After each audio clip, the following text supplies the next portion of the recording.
And away we go. It's your DFS early bird from awesomemode.com. Dan Strafford, Adam Scher with you, or as Lofty pronounces, Adam Shar. And Adam here. Lofty, I love you. It's such a progression, Adam, from like the first few days at FanVice to what we have now. I feel like it's now just a game for him. For Lofty? Yeah. How do you mean? How he pronounces your last name. I think it's Well, I think my favorite part is that he's the most anal host I've ever worked with about pronouncing players' names correctly, and he pronounces his co-host name incorrectly every day for the last, I don't know, year and a half, 2 years. We should make a point of me bringing up your name on a pod and see if he corrects me, because that would be the ultimate. Then he doesn't know how to actually pronounce your name, because obviously he and I have a long history of me mispronouncing European NBA players. So I think that's next. So the Friday morning podcast, I will do just that. Yeah. That's it's 100% that he just like doesn't know how to pronounce it. And he's asked me how to pronounce it, and I tell him, and he forgets. So yeah, definitely he'll correct you, and that's gonna be great. It's going to be a good time. But nonetheless, we are here. Lofty had a late roller hockey game. So Adam here in his stead, which we appreciate, to break down a deep slate of NBA games, coming off a 3-game slate on Tuesday night. We roll into a double-digit slate on Wednesday, which has a lot of injury implications. As always, Lofty will have your deep dive, so I don't want to try to put words in his mouth, but there are a ton of injuries here that at least are questionable or potentially questionable heading into Wednesday. The likes of Mike Conley and John Wall. Victor Oladipo is back and practicing. Giannis has said that he is fine coming off the scare for him on Monday. Hassan Whiteside, last I saw, is listed as already out for Wednesday's game. So this will be the 4th game away for the birth of his child. I took paternity leave when my kids were born. I get it. But after leaving his last game early and now being out for 4 games, I wonder if there's a tiny bit more going on there for Whiteside and the Heat. You have Tristan Thompson is out with a foot injury. Mirotic is out with the right ankle injury. He came back. He's not right, so they're going to sit him down. So, Adam, a ton of injuries across the higher end of the spectrum, and even we get into talking about some of the Atlanta Hawks that are out. There's a lot to sort of digest here from an injury perspective.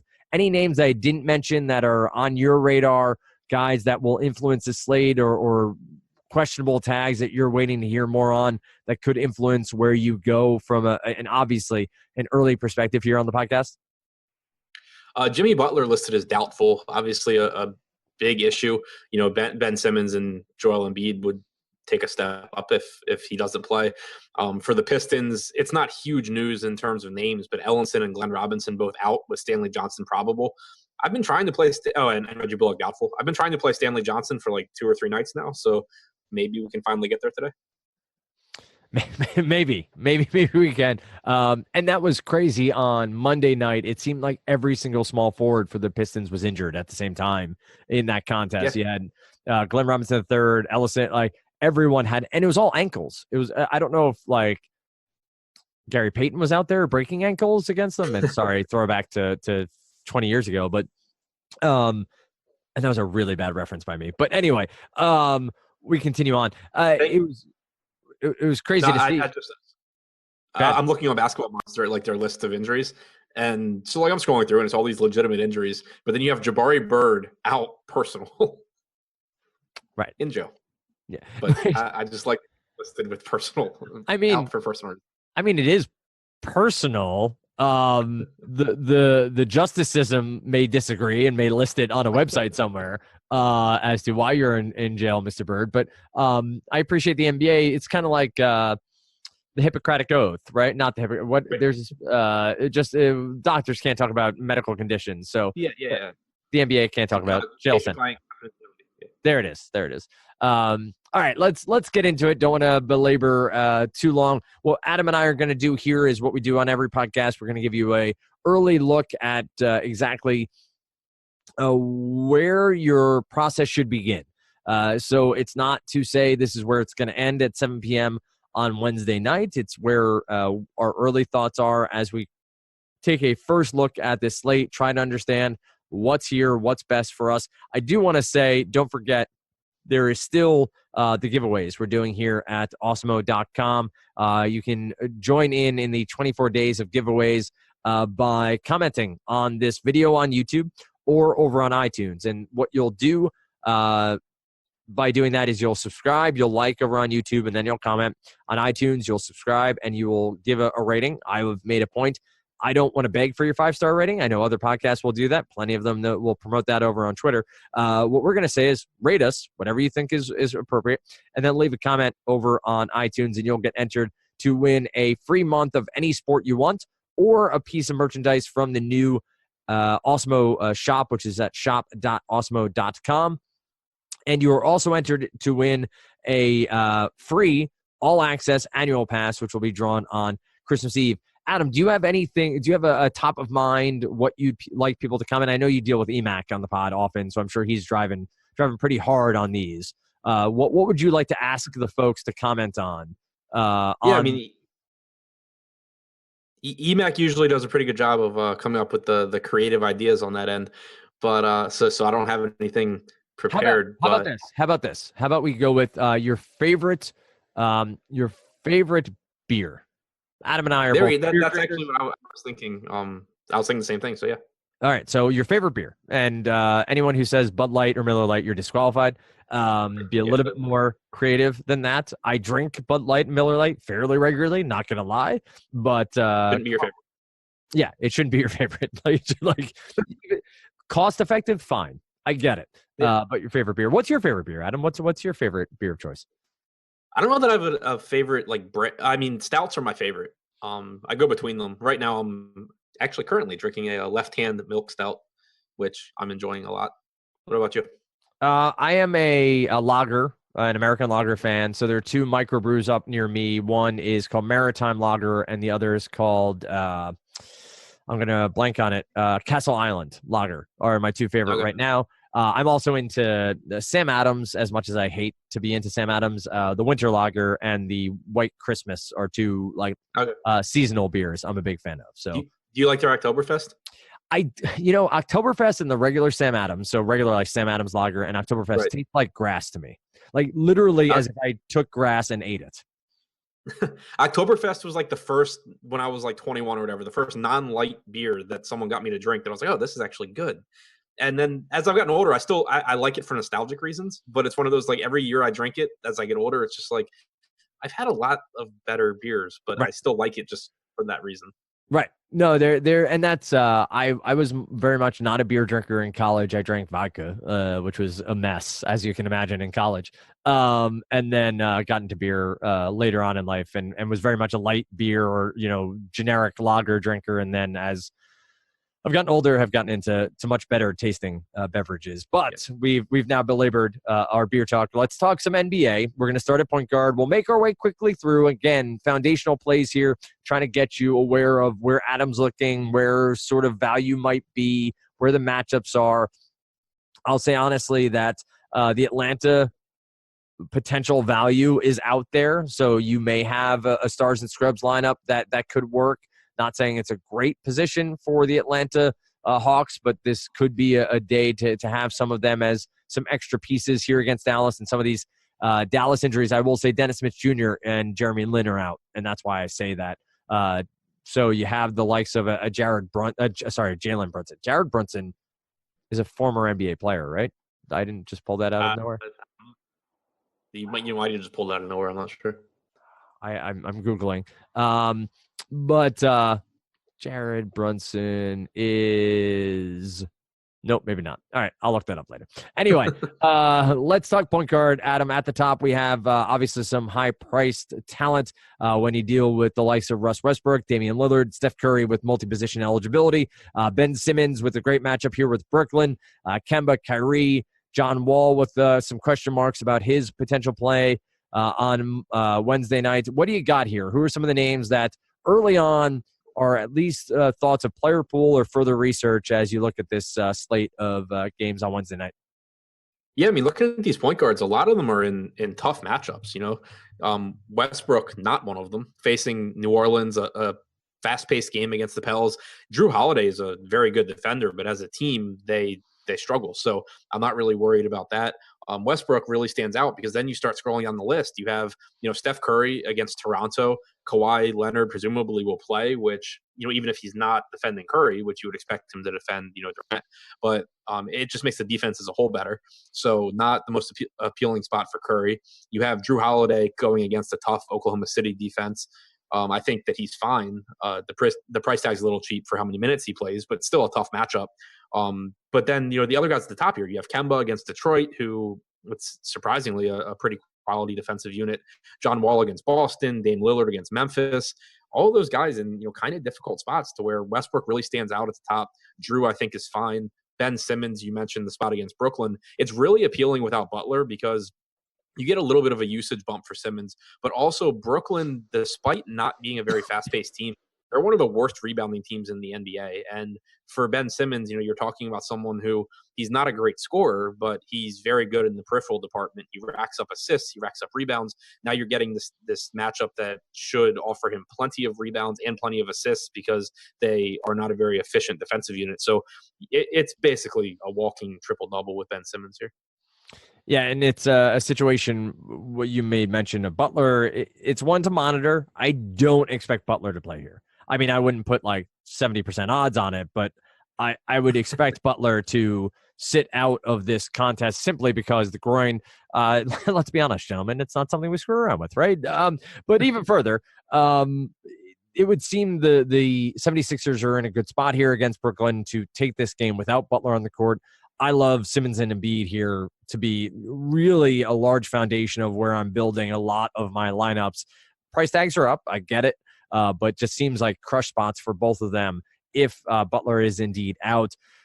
You mentioned Walker. Irving gets the Washington Wizards, and then you get into the sort of underbelly of point guard where even the matchups aren't that great here either. So Kyle Lowry's fallen off some sort of cliff somewhere. I don't know if he sold his soul to the devil for the previous few years or something's going on now, but he's just been dreadful over the past couple of weeks for the Toronto Raptors. You got Bledsoe. McCollum is point guard, shooting guard eligible here. Donovan Mitchell is at 6,600. Are there any mid-tier options? Maybe we talk about a Trae Young here at 6K, mid-tier options that stand out as potential plays, or do you find it to be a stars and scrubs position? Kyrie and Conley stand out. Kyrie going against Washington. It's at Washington. Maybe that gives the Wizards some chance of keeping this game close into the fourth quarter, despite being an absolutely awful team that shouldn't be in the NBA. But I mean, it's a pace-up spot for Boston. It's a terrible Washington defense. You can certainly play the narrative if you want that Kyrie's going to be amped up to face off against John Wall. There is history between the two of them back when the Cavs and the Wizards were both good and in the playoffs all the time. So there's certainly it's certainly an appealing spot for Kyrie. We've seen him be more aggressive lately as well. Over the last month, about a 32% usage rate, 34 or 35% assist percentage. He's been very, very productive. So I do really like Kyrie, assuming that he plays. He's listed probable right now. Mike Conley's price tag has dropped. He's still playing 34 to 36 minutes a night. Going against a Portland team that they rank in the middle of the pace and pack, or middle of the pack in pace. But for Memphis, that's a huge pace-up spot. And Portland has actually struggled over the last month defensively, which has been kind of surprising. But they're right down in like the mid-20s in defensive rating. So I think it's a decent spot for Conley, whose price tag's dropping. Would much rather play him than Kyle Lowry, who you mentioned really has struggled. And it's just when he's playing with Kawhi, he has a 17% usage rate this year. He's averaging 0.85 fantasy points per minute. He's just perfectly fine taking a back seat. So I would much rather find the money for Irving or Conley. Trae Young, I think that with Jeremy Lin out, it's clearly an appealing spot. The concern is that he has said that he's hit the rookie wall. He said he's tired, and the guy's a jump shooter. Tired jump shooters generally don't perform very well. So that's definitely a very concerning thing.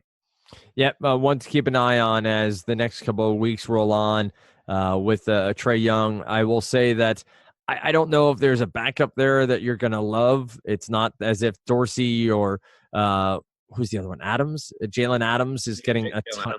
Yeah, there's no real discernible backup here that you might lean on. So if you don't go Trae Young, you're not really going to anybody else in the Atlanta backcourt. I did mention Brunson and JJ Barea. Barea is somewhat of a darling for DFS owners. I get it that he's had some gigantic upside games. Just the minutes haven't been there of late. Like they haven't gone to him in large quantities. They have gone over the past 3 games to Jalen Brunson, 25, 30, and 32 minutes. He's at 3,800 here, Adam, against an Atlanta team that we know is terrible. Do you have any desire to maybe dig down deep here at point guard and go super cheap with someone like Brunson? Yeah, I mean, 3,800 for Brunson is appealing, especially in this matchup against Atlanta. On one hand, I think that at some point the other shoe drops where you have Brunson kind of have a poor performance and maybe not play all 32 minutes. But for now, with if Smith's out, you have to kind of project him for that 30 to 32 minute range, because one thing that we've seen consistently this year from Rick Carlisle and Dallas is that they really have not been looking to play JJ Barea a lot of minutes. He's been splitting point guard minutes with Dennis Smith Jr., now with Jalen Brunson. But in games that Dennis Smith has missed, it's been Brunson for the most part that takes over, and we've seen that recently. It certainly seems like they're treating JJ Barea like the mid-30, 35, 36-year-old guy that he is, and they don't want to run him out there for a bunch of minutes if they don't have to. So, it's more likely than not that Jalen Brunson plays 30 to 32 and JJ plays 16 to 18. And if it were a shorter slate, I would say that in tournaments, you should take a chance on JJ, because when he gets minutes, he's very productive. But it's an 11-game slate. We already have a bunch of value, and God knows we'll probably get more throughout the day. So it just seems like a spot where there's no need to go to JJ Barea. We'll take this question from point guard into shooting guard, so take it for what it's worth. But you have the likes of Moutier and Ntilikina, and Trey Burke went healthy for the Knicks, and then you have Colin Sexton and Alec Burks, Jordan Clarkson for the Cleveland Cavaliers.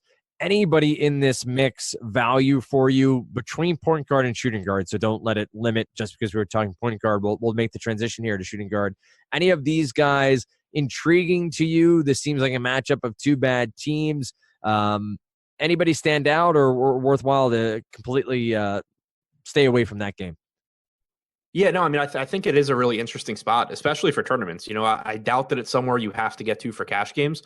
But with Trey Burke still out, it means that at the very least, if Emmanuel Moutier plays well, that he should get a bunch of minutes. If he doesn't play well, your guess is as good as mine. Fizdale is going to do whatever he wants. You have Ntilikina back in the rotation. But from a tournament standpoint, all you really are asking for on these guys is that if they play well, they get a bunch of minutes.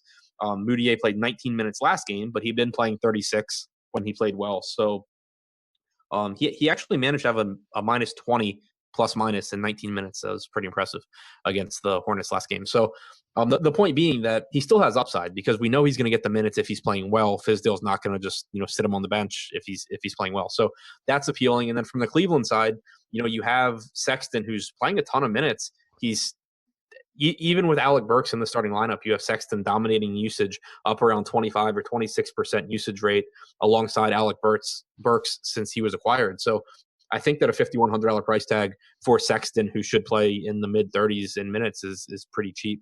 Again, not guys that I'm leaning to in cash games, but in tournaments, I think there's plenty of upside.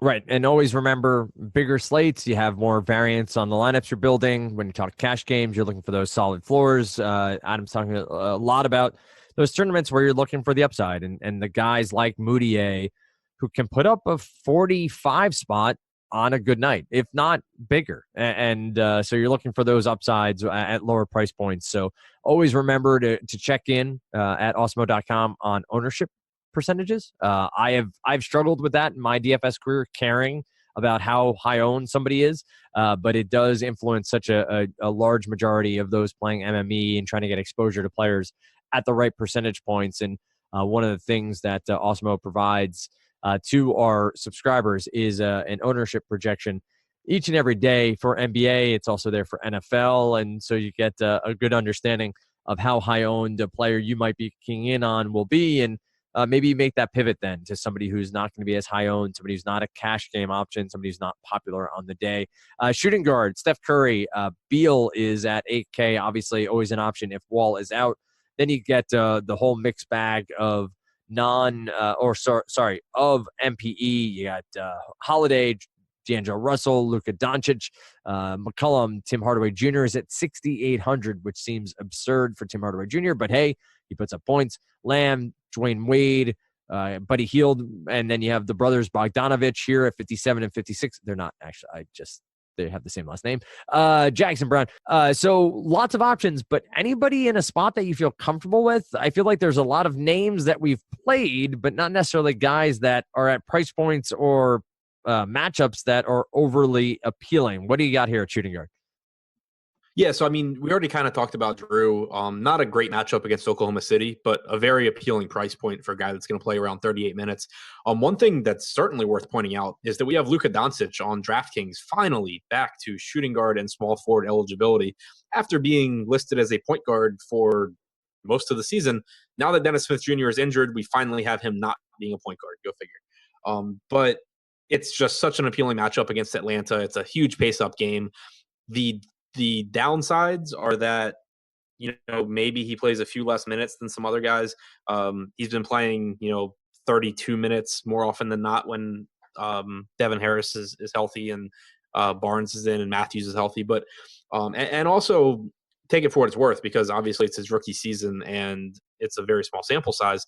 But from a standard deviation perspective, going back to what you were saying with tournament ceilings, he really has had a shockingly low standard deviation, which, essentially just means that he has not been very volatile, which is great in cash games and not very great in tournaments because he just hasn't shown that kind of upside. But it's not something that I want to put too much stock in because he does do everything when he's on the floor. This is a matchup against Atlanta. It's a terrible rebounding team. It's a terrible defense, which means a higher likelihood that his conversion rate on potential assists should be higher than normal.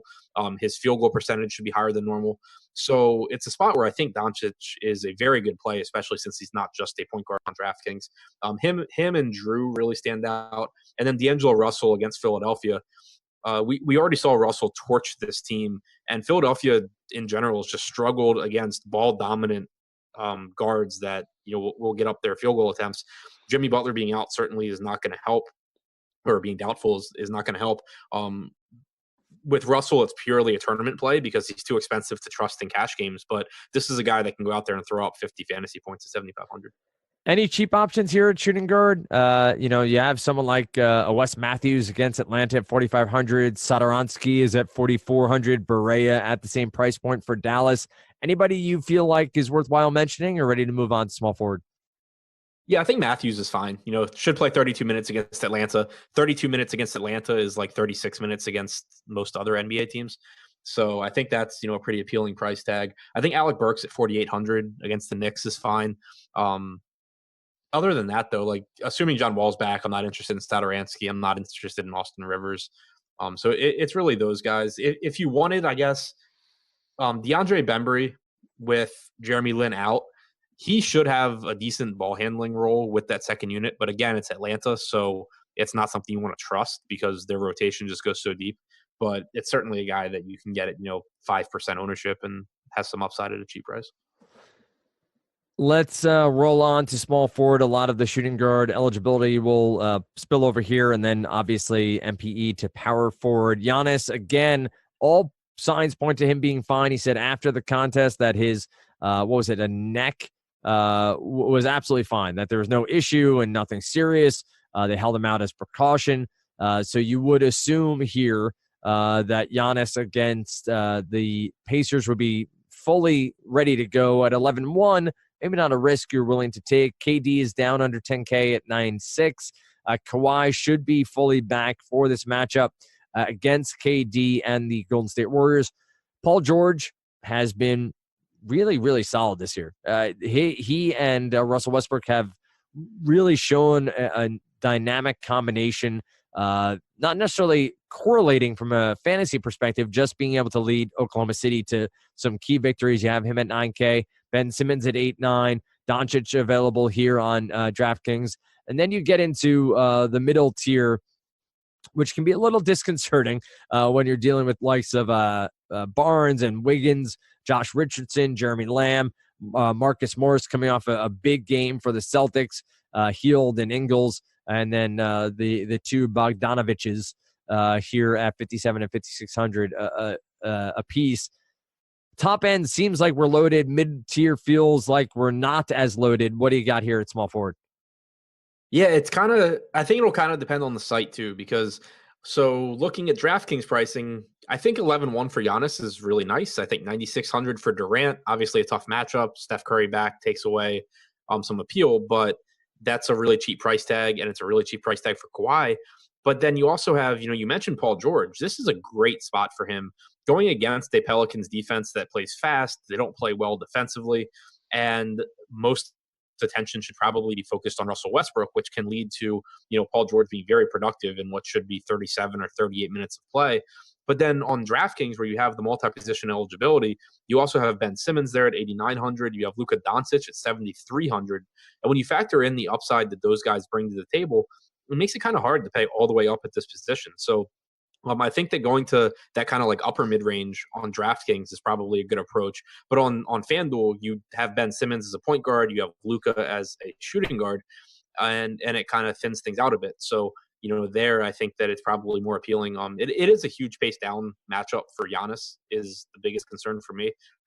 He's obviously matchup proof, but Indiana just plays so slow that I'm not really in love with that spot. I think that Kawhi actually probably, when you factor in price tag, would be my favorite guy out of Giannis, Durant, and Kawhi. Pretty crazy to see that the Warriors are 13th in pace on the year. I know they've had injuries. I know that they've had issues with their offense at times, but I assume that's a number that will rise into at least the single digits as the year goes on. This matchup here with the Toronto Raptors should be a good matchup. Now, again, I sort of decried how bad Lowry's been, but you hope that this is a matchup that proves to be a pretty solid one. Any cheap options here at small forward as you scroll through? You made mention of Stanley Johnson before. He's down at 4K. Bembry is also small forward eligible here on DraftKings at 4,300. If the likes of Cedi Osman, I mentioned Wes Matthews over there at shooting guard. And any cheap guys, I guess we can always run Wilson Chandler out there if we so choose at 3,800. What do you got maybe for one or two cheap options before we move to power forward? Yeah, I mean, I think Kent Bazemore is fine without Taurean Prince. Like you're looking at probably around 32 minutes. His price tag's come up enough to where I don't think he's like a must play or anything like that. Stanley Johnson, I like him more if he comes off the bench. So he's missed, I believe it was 2 games. Last game he was rolled out pretty early. 2 games ago, he was inserted into the starting lineup as the game quote unquote tipped off. And then 5 minutes later, before it actually tipped off, he was DNP'd with an injury. So he has actually in the last like 4 games he played, he's averaged like a 28% usage rate. Over the last month, he's averaged about 23.5%. If he does start this game, I think that you see a downtick there, but you probably see his minutes up into the low to mid 30s. So I do think Stanley Johnson's a spot that you can, kind of look to jump on here at a pretty cheap price tag against Charlotte. All right, let's turn our attention to power forward where we get AD at the top. 11-2 on DraftKings. Giannis, KD at 9-6. Kawhi back. Blake Griffin, I believe, was just rest, right, on Monday night? Yep. So he should be back. I wonder if they rush Drummond here.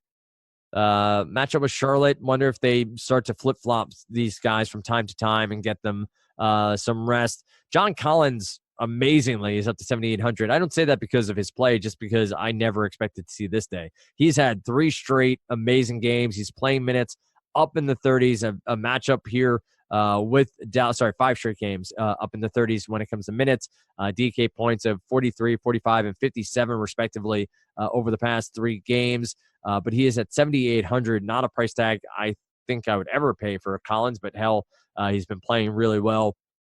Sabonis, Green, Harrison, Barnes is at 6,200. Pascal Siakam here at 6,100. Another guy who forever was in the high 3Ks. low 4Ks, has had a very solid season for Toronto. And then you have Bam Adebayo at 6,100 as he's been filling in for Hassan Whiteside as he's away for the birth of his first child. What do you got here? Power forward, Dave and I have talked about it. I know you and EMAC have touched on it. It hasn't been that great a position. Does anyone stand out here to you at the top? Yeah, a couple of guys stand out. And I mean, outside of Giannis and Davis, who obviously are perfectly fine plays, if you can find the money for them, then by all means, roster either of them. But you have Julius Randle, who has now been inserted into the starting lineup. And now Nikola Mirotic is out as well. So basically, the rotation that the Pelicans normally run is that Anthony Davis plays a ton of minutes at the 5. Julius Randle plays the rest of the minutes at the 5. And then you also get additional minutes between Mirotic and Randle in the front court. So now you have Mirotic out, which means that you should have probably Solomon Hill or Check Diallo, either one, picking up some minutes in the front court. But you also are going to get Julius Randle probably playing like 36 to 38 minutes here, still at a very affordable price tag. He's only 7,400 on DraftKings. He's just a guy that does everything when he's on the floor. So he picks up assists, he rebounds, he steals usage, believe it or not, from Jrue Holiday and Anthony Davis. He's just a guy that does everything when he's out there. So I think that he's pretty clearly one of the best plays on the entire slate, regardless of position, when you factor in that price point. But then also Larry Nance, who has been all over the place this season. Now you have Tristan Thompson out for 2 to 4 weeks.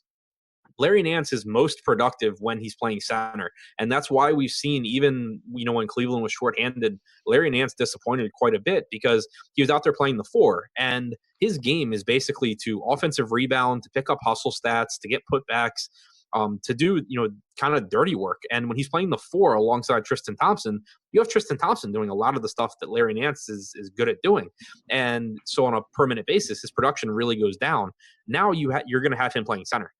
That's what Cleveland has been trying to have all season long, is him basically be a center. And now with Thompson out, I can't imagine that he's not getting the bulk of the minutes at center. So at $5,700 with power forward eligibility, you essentially have a center going against the Knicks. Now, granted, Enes Kanter is a very good rebounder, and Enes Kanter not being good at defense is not going to be that much of a plus for Nance just because of the type of game he plays. But you're talking about a guy that's going to get 32 to 36 minutes at center, being power forward eligible, and being over a point per minute guy without Tristan Thompson on the floor. So I think it's a pretty easy spot in cash games and tournaments. All right, let's close it out talking some center here. And don't forget, Dave Lochran has your deep dive, and then you have Adam and Dave on the deeper dive. And then on live before lock, I will say it's most likely Josh and Ed Fear. I may be incorrect, and it might be Spags and Ed Fear. But nonetheless, on Wednesday, you have a deep slate. You'll have those two guys leading up till lock. And you have access to Lofty and to Adam and to Josh over there in Slack chat if you so choose. If you're an Awesome member, don't forget also on iTunes, rate, subscribe, comment with your favorite moment. As always, we prefer that along with your favorite beer. And then over on iTunes, subscribe, give that thumbs up, and then your favorite beer in the comment section for a chance to win one free month of any sport you choose here at awesemo.com. Center. Listen, I love Embiid here. I'm not breaking any news. I'm not shocking anyone. I'm not going out on a limb here. I am not contrarian. I am not any sort of bold prognosticator, but screw it, Adam. Like 10-5, sure, it's 5 figures, and that's a tough price point to work necessarily to build a balanced lineup, but the Nets, Jared Allen's been better defensively, but the Nets just give it up to centers. Embiid coming off a so-so game against Drummond and the Pistons. Butler may be out, should be out. I don't MME. I don't do the 150 or 20 max or even any of those max entry. But this is a guy I'd have in a lot of lineups if I were. What do you think at center? Is Embiid top of list, even though he has a higher price point? You heard it here first, man. Embiid's a good play. Make sure when Embiid does well against Brooklyn that you get on Twitter and let everyone know that you called it on this podcast. There it is. Yeah, I mean, so Embiid has not been great lately, and you can or you cannot buy into his comments about the way he's been used since Jimmy Butler was acquired. Fortunately, Jimmy Butler's doubtful for this game, so we're essentially looking at Joel Embiid of most of this season going against one of the worst rebounding teams, one of the worst defensive teams. Yes, Jared Allen is capable of being a quality defender. Joel Embiid is essentially matchup proof. Should play around 36 minutes, assuming Brooklyn can hang in this game. It's real tough not to like Embiid, especially, you have just looking at the rest of the position, because normally the issue with Embiid is that, especially on these bigger slates, center has a ton of very, very good players, and this slate's no different. But it does help that, like looking at DraftKings pricing, Karl Anthony Towns is finally up to $10,000 against Sacramento, which, yeah, it's a great spot. I love Karl Anthony Towns. I've been playing him almost every day, much higher than the field. But again, like finally he's in the same price tier as Embiid, which means that you can actually kind of compare them, and Embiid compares favorably to Towns just based on everything that he does. So it's basically impossible to come up with a reason not to like Embiid unless you're just making shit up. We don't do that here. Not on the early bird. That is for damn sure.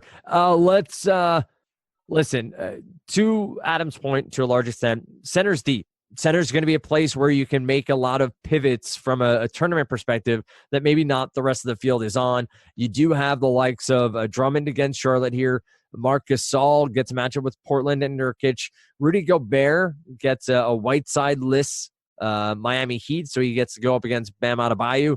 Listen, Gobert's not somebody who's, personal opinion, and I think the numbers back this up, he's not necessarily a guy who's going to win you massive amounts of money from a tournament perspective, but his floor. And I think from a cash game perspective, it's tough to get away from what he does. And I know he struggled a little bit on the defensive end, but rebounding, block shots, all those peripherals are pretty stable from a guy like him. Adam, correct me if I'm wrong there, but you then get Nurkic and Miles Turner, DeAndre Jordan. There's a lot to break down here. Even Cantor against the Cleveland Cavaliers without Tristan Thompson stands out a bit from the offensive end. Lots of ways to go here. What are some of the names that are on your early list here as potential player pool additions as you head into Wednesday night's action?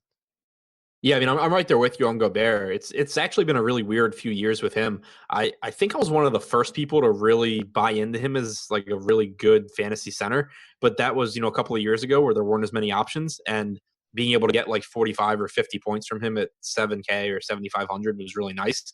And then very quickly we've seen the center position evolve to where that doesn't really do anything for you. So yeah, I'm with you. The price tag is nice. He probably does not let you down at that price point, but it's also very unlikely that the reason you win a tournament on this slate is because of Rudy Gobert. Andre Drummond's still too cheap. Going against Charlotte, you have Cody Zeller back, but still not a matchup that I'm concerned about for Andre Drummond. I think that he's someone that should be over $9,000 basically every slate, and he's a little cheaper. So I think that's fine. You go down a little bit more, you mentioned, so actually before we get to Cantor, DeAndre Jordan against Atlanta, he's another guy that I normally don't roster all that much in tournaments just because he's one of those guys that, he gets his double-double, but he just very rarely throws up a huge game. But this is a spot against Atlanta, one of the fastest-paced teams in the league, one of the worst rebounding teams in the league, and an incredibly inefficient shooting team. DeAndre Jordan could just so easily, in like 33 minutes, go for like 20 points and 20 rebounds here that I think 7,300 is really, really too cheap for him. So I actually am very high on DeAndre Jordan here. And then, you mentioned Dennis Cantor, and I think it's a really good point because against Cleveland, one of the only things they've actually been good at this year is limiting production from centers because Tristan Thompson is a good rebounder and he's a good defender.